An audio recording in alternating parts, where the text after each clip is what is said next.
नमस्कार, मैं अंजलि मिश्रा। स्वागत है आप सभी का दो न्यूज में। आपको बता दें कि इस वक्त एक बड़ी अपडेट निकलकर सामने आ रही है जो तेलंगाना से जुड़ी है और यह खबर आ रही है कि आने वाले समय में तेलंगाना में बड़ा खेल हो सकता है।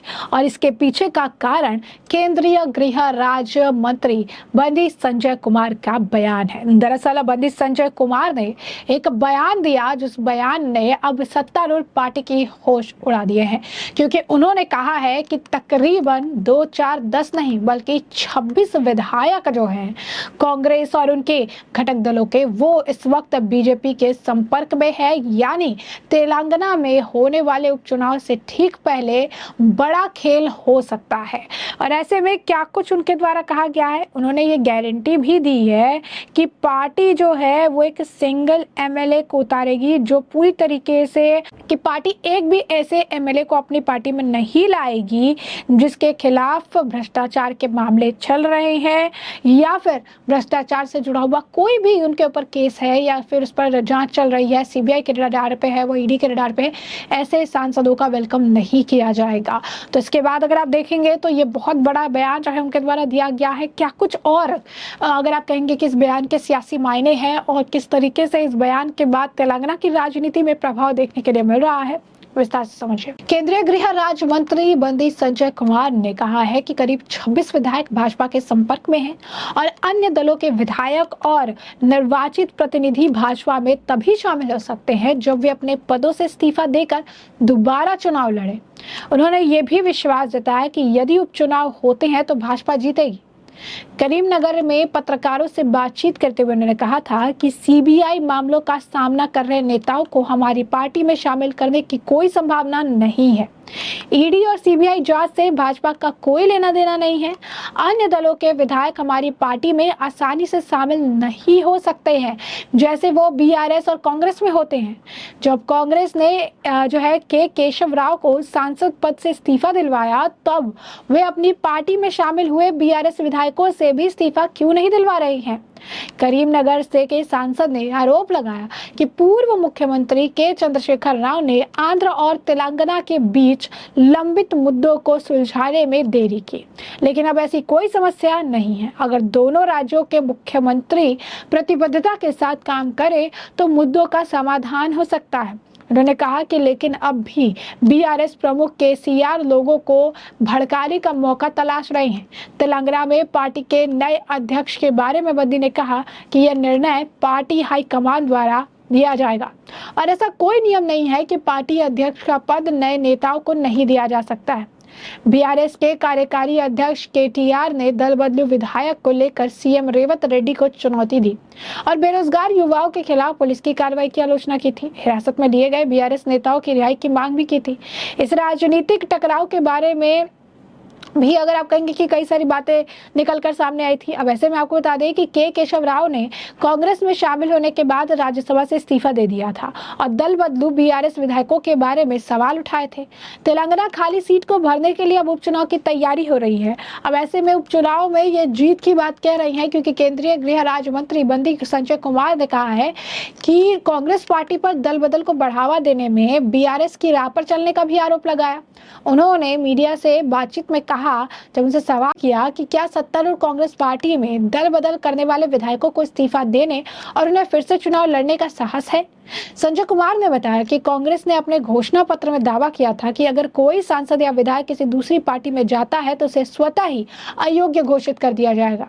उन्होंने इस वादे की पवित्रता पर सवाल उठाते हुए कहा कि दल बदल, भ्रष्टाचार और अनियमितताओं को बढ़ावा देने के मामले में बीआरएस और कांग्रेस में कोई अंतर नहीं दिखता।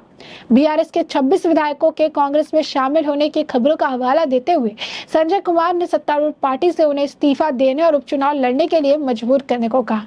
इटाला राजेंद्र और कोमाचिरिया रेड्डी राजगोपाल रेड्डी के मामले का जिक्र करते हुए उन्होंने कहा कि भगवा पार्टी ने बीआरएस के एक विधायक और कांग्रेस के एक विधायक को उनके विधायक पद से हटाकर उपचुनाव लड़ाया था।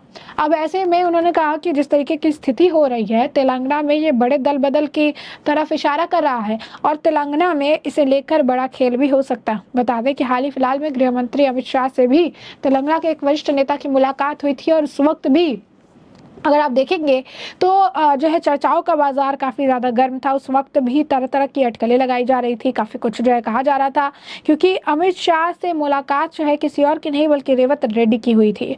अब ऐसे में रेवत रेड्डी के वहाँ पर जाना, वहाँ पर उनसे मुलाकात करना कई तरह से तेलंगाना में कुछ अगर आप कहेंगे कि बड़ी उलटफेर के तरफ इशारा वो कर रहा था। अब ऐसे में इस मामले में अगर आप देखेंगे तो नए नए मोड़ आ रहे हैं। पीएम मोदी और गृह मंत्री से मिले तेलंगाना के मुख्यमंत्री। सुरक्षा और विकास के मुद्दों पर जो है चर्चा की बात कही जा रही थी, लेकिन उस वक्त भी कई तरह के मामले निकलकर सामने आ रहे थे। आपको बता दें कि राज्य का विकास सुनिश्चित करने की बात सामने आई, इस वजह से वो गए थे। लेकिन जब उनकी मुलाकात हुई थी तब कहा जा रहा था कि बड़े खेल की तरफ जो है तेलंगाना अपने कदम बढ़ाते नजर आ रहा है।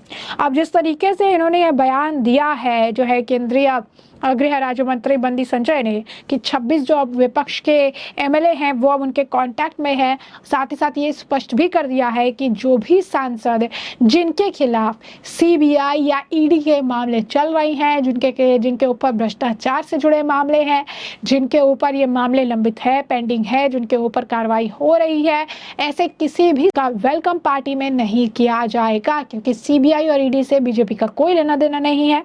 और इसी वजह से ऐसा कुछ भी या ऐसे किसी भी नेता को सपोर्ट या प्रमोट नहीं किया जाएगा जो पार्टी में आना चाहते हैं और जिनका अगर आप कहेंगे कि बैकग्राउंड ईडी और सीबीआई के रडार पर या फिर उनके भ्रष्टाचार से जुड़ा हुआ मामला उनके खिलाफ खुला हुआ है या भ्रष्टाचार से जुड़े मामले को लेकर वो सरकार की रडार पर है। यानी साफ और स्पष्ट शब्दों में अगर आप देखेंगे तो तेलंगाना में उपचुनाव से पहले बड़े खेल की संभावना बताई जा रही है। और सबसे बड़ी चीज ये है कि अब जो है इस मामले को लेकर बंदी संजय ये दावा भी कर रही है कि अगर उपचुनाव होते हैं तेलंगाना में तो यहाँ पर बीजेपी जीत दर्ज करके निकल कर आएगी। यानी कहीं ना कहीं पूरी सेटिंग जो है बिठा रखी है, बिसात उन्होंने बिछा रखे हैं और चेस के गेम की तरह अगर आप देखेंगे तो यहाँ पर बस दाव पर दाव चले जा रही है और ये एक तरफा इस वक्त जो है नजर आ रहा है। अब ये देखना दिलचस्प होगा कि आने वाले समय में तेलंगाना की जो ये पूरी सियासत है, यूं कहिए कि तेलंगाना की जो राजनीति है वो क्या करवट बदलती है, जिससे हम आपको रखेंगे अपडेटेड।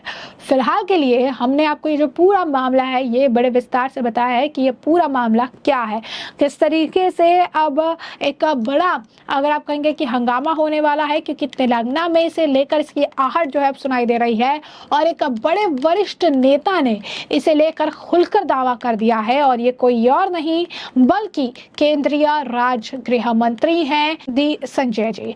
और उन्होंने ये साफ तौर पर कहा है कि 26 विधायक बीजेपी के संपर्क में हैं और अन्य दलों के विधायक और निर्वाचित प्रतिनिधि भाजपा में तभी शामिल हो सकते हैं जब वे अपने पदों से इस्तीफा देकर दोबारा चुनाव लड़े। उन्होंने विश्वास जताया कि यदि उपचुनाव होते हैं तो भाजपा जीतेगी और उन्होंने कहा कि सीबीआई मामलों का सामना कर रहे नेताओं को हमारी पार्टी में शामिल करने की कोई संभावना नहीं है। ईडी और सीबीआई जांच से भाजपा का कोई लेना देना नहीं है। अन्य दलों के विधायक हमारी पार्टी में आसानी से शामिल नहीं हो सकते हैं जैसा कि वो बीआरएस और कांग्रेस में होते थे, क्योंकि जब कांग्रेस ने के केशव राव को सांसद पद से इस्तीफा दिलाया था तो वो अपनी पार्टी में शामिल हुए बीआरएस विधायकों से भी इस्तीफा क्यों नहीं दिलवा रहे थे। अब ऐसे में उन्होंने आरोप लगाया कि पूर्व मुख्यमंत्री के चंद्रशेखर राव ने आंध्र और तेलंगाना के बीच लंबित मामलों को सुलझाने में भी देरी की है। तो ऐसे में हमने आपको जो पूरा मामला विस्तार से बताया, इस मामले पर अब आपकी भी जो राय हो हमें कमेंट सेक्शन में कमेंट करके जरूर से जरूर साझा करिएगा। धन्यवाद।